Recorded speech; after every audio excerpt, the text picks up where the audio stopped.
Fala pessoal, tudo bem? Vou falar um pouquinho hoje de um assunto que muita gente tem dúvida e até um pouco polêmico aí entre os profissionais de educação física, que é a respeito dos treinos de flexibilidade, dos alongamentos, tá? Então muitos profissionais, muitos professores de educação física condenam, né? Não a prática dos exercícios de alongamento, mas eles condenam quando isso é feito de uma forma imediatamente anterior ao treino, e é um pouquinho disso que eu vou falar hoje. Desculpe, provavelmente o vídeo vai ficar um pouco longo, mas é um assunto, falei, interessante e muito polêmico, acho que vale a pena aí. Bom, acho que está muito bem respaldado, né, junto à ciência, muitos artigos científicos comprovando e até então para a gente é praticamente uma verdade absoluta que alongar determinado músculo de uma maneira prévia ao treinamento daquele músculo, ele diminui momentaneamente a capacidade de recrutamento, a capacidade de produção de força, tá? Porque o alongamento, quando ele é feito de uma forma realmente mais intensa, né, não é só um aquecimentinho, é realmente um alongamento, ele acaba que desliga um pouco as unidades de actina e miosina ali, né? E então uma parte da sua produção de força, uma parte do seu recrutamento muscular fica comprometido, tá? Isso é certo, mais do que provado. A grande questão é alguns movimentos, ou se não todos, se para fazer determinado movimento eu tenho um grupamento muscular que de certa forma participa daquele movimento, seja de uma forma agonista, antagonista, sinergista, não importa, se essa musculatura está comprometida de uma forma a estar encurtada, esse grupamento muscular encurtado, ele compromete o movimento. E quando ele compromete o movimento, a gente não está falando só em termos de produção de força ou de ganho muscular, a gente está falando em comprometer a articulação envolvida também. Então a gente está falando de segurança, de saúde articular. Então é nisso que eu particularmente pego. Eu acho que funciona mais ou menos dessa forma. Se eu alongo antes, eu perco capacidade de recrutamento temporariamente, isso é momentâneo, durante algumas horas, então eu comprometo a produção de força. Por outro lado, eu ganho em segurança, eu ganho em saúde, eu ganho pensando no médio e longo prazo. Eu prefiro ficar na segurança, para mim e para os meus alunos. Tá? Então, por isso que eu falei, é um pouco polêmico, muitos personagens aí metem o pau no alongamento prévio, ou até mesmo no alongamento posterior ao treino, falo que isso é encheção de linguiça, é enrolação. Para uma boa parte dos personagens que fazem isso porque às vezes eles não sabem o que estão fazendo, tá alongando aleatoriamente. Inclusive eu vou até dar uma adiantada aqui. Quando a gente fala de alongamento, a gente precisa fazer uma avaliação física, uma avaliação postural para identificar o que está encurtado e alongar aquilo que está encurtado. Aquela musculatura que já está alongada, ela não deve ser ainda mais alongada, porque uma musculatura extremamente alongada, mais do que ideal, ela também provoca desvios posturais e ela também provoca um desequilíbrio na articulação em que ela é inserida. Então, quando a gente fala de alongamento, é para alongar aquilo que precisa, aquilo que não precisa não deve ser alongado. Por isso que essas aulinhas, aula de alongamento, essas aulas coletivas, na minha maneira de ver, isso é até um crime, porque você vai lá fazer um alongamento, vai ficar alongando aquilo que você não precisa e vai ter às vezes até prejuízo com isso. Então, assim como, não só como alongamento, assim como exercício físico, qualquer coisa tem que ser direcionada e personalizada. Infelizmente a gente sabe que não está às vezes ao alcance de todo mundo, pagar por uma avaliação física, pagar por um personal, né? Mas infelizmente é a necessidade, porque senão você vai fazer um exercício, ou vai fazer um exercício de força mesmo, um exercício de alongamento, pensando na melhora da sua saúde, e na verdade você está mais se prejudicando do que melhorando a sua saúde, então tem que tomar muito cuidado com isso. Eu falei, tô adiantando, tô pulando um pouco. Em relação ao que eu estava falando de músculos encurtados, eu vou dar alguns exemplos para a galera entender.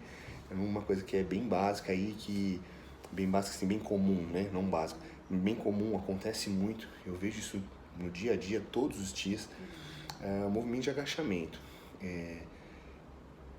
Só para dar como um exemplo, num agachamento, se eu tenho os meus posteriores de coxa muito encurtado, pelo fato do posterior de coxa ser um músculo biarticular, ele também está inserido na articulação do quadril, quando eu vou descendo e os meus núcleos posteriores de coxa começam a se estirar, atingir o seu alongamento máximo, que é individual, chega uma hora que o posterior de coxa começa a puxar a crista ilíaca para trás.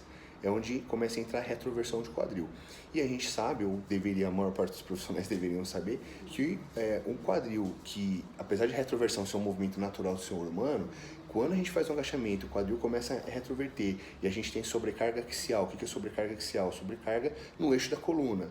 Tá? Então, se eu tenho sobrecarga axial, estou com peso ali na barra na coluna, seja agachamento frontal, back squat, até mesmo com peso no braço, querendo ou não, você está segurando o peso na mão ali, está puxando os ombros para baixo e quem está sustentando toda aquela estrutura ali é o tronco, é a coluna.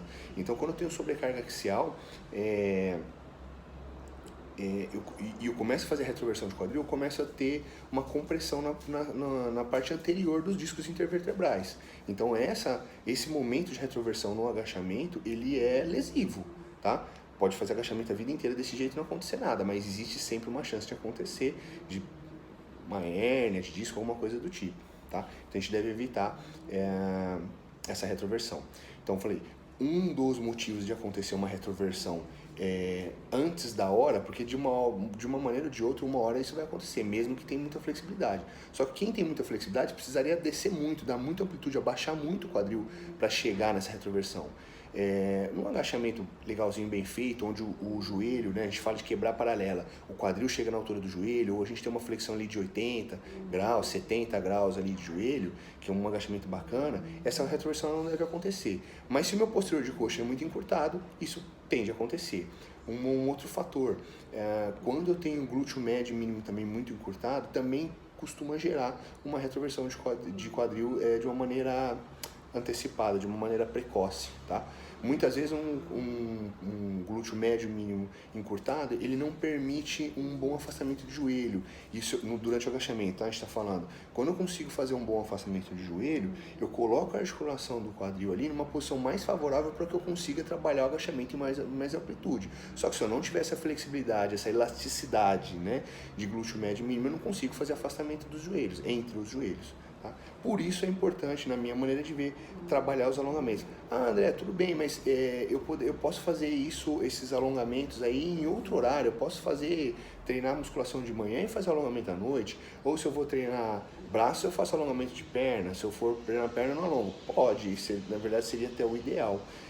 A questão é, até você atingir um grau de flexibilidade bom para poder fazer um agachamento sem precisar fazer um alongamento prévio, né, imediatamente anterior ao treino, às vezes demora muito tempo. Então você vai ficar sem agachar, você vai ficar sem fazer leg press, você vai ficar sem fazer terra passada. Então por que a gente usa o alongamento imediatamente pós-treino? Porque da mesma maneira que eu perco uma capacidade momentânea de força quando eu faço alongamento, eu também ganho um aumento da flexibilidade, da elasticidade daquela musculatura também momentânea, né? Alonguei bem ali o posterior, eu vou conseguir ter um posterior mais alongado durante um período de algumas horas, depois ele começa a dar aquela retraída de novo. Então é importante para quem está encurtado e ainda não atingiu um bom grau de flexibilidade, manter esses alongamentos prévios, né, imediatamente antes do treino. Tá? Não sei se ficou bem claro, é isso. Eu acho que assim, como tudo a gente ganha de um lado, perde do outro, mas eu prefiro pender mais para o lado da saúde e da segurança do que máxima força ou máxima hipertrofia. Não adianta nada você treinar em máxima força e máxima hipertrofia, daqui 6 meses está grandão, machuca e para de treinar. Então é melhor manter uma constância e treinar o resto da vida com segurança, com saúde. Uma outra coisa que às vezes o pessoal questiona é em relação a alongamento e risco de lesão. Realmente, quando a gente faz, a gente treina força, né? Principalmente na musculação, mas qualquer tipo de treinamento de força, a musculatura ela está fadigada e os seus sensores, digamos assim, de estiramento, de alongamento, eles ficam levemente prejudicados, temporariamente, momentaneamente prejudicados. Então, quando eu faço um exercício de alongamento, né, um trabalho de exercício de alongamento posterior ao treino, tem que tomar um certo cuidado, porque a chance de ter uma ruptura muscular, pelo fato desses sensores estarem momentaneamente debilitados, é muito grande. Ele não indica ali que a musculatura já está no seu limite, né? Ou ele indica isso com uma certa imprecisão e você corre o risco de ter uma ruptura. Então, para fazer esse exercício de alongamento pós-treino, tem que tomar um certo cuidado. Isso já não ocorre quando esse alongamento é feito pré-treino, ok? Acho que ficou claro? Tamo junto e até a próxima.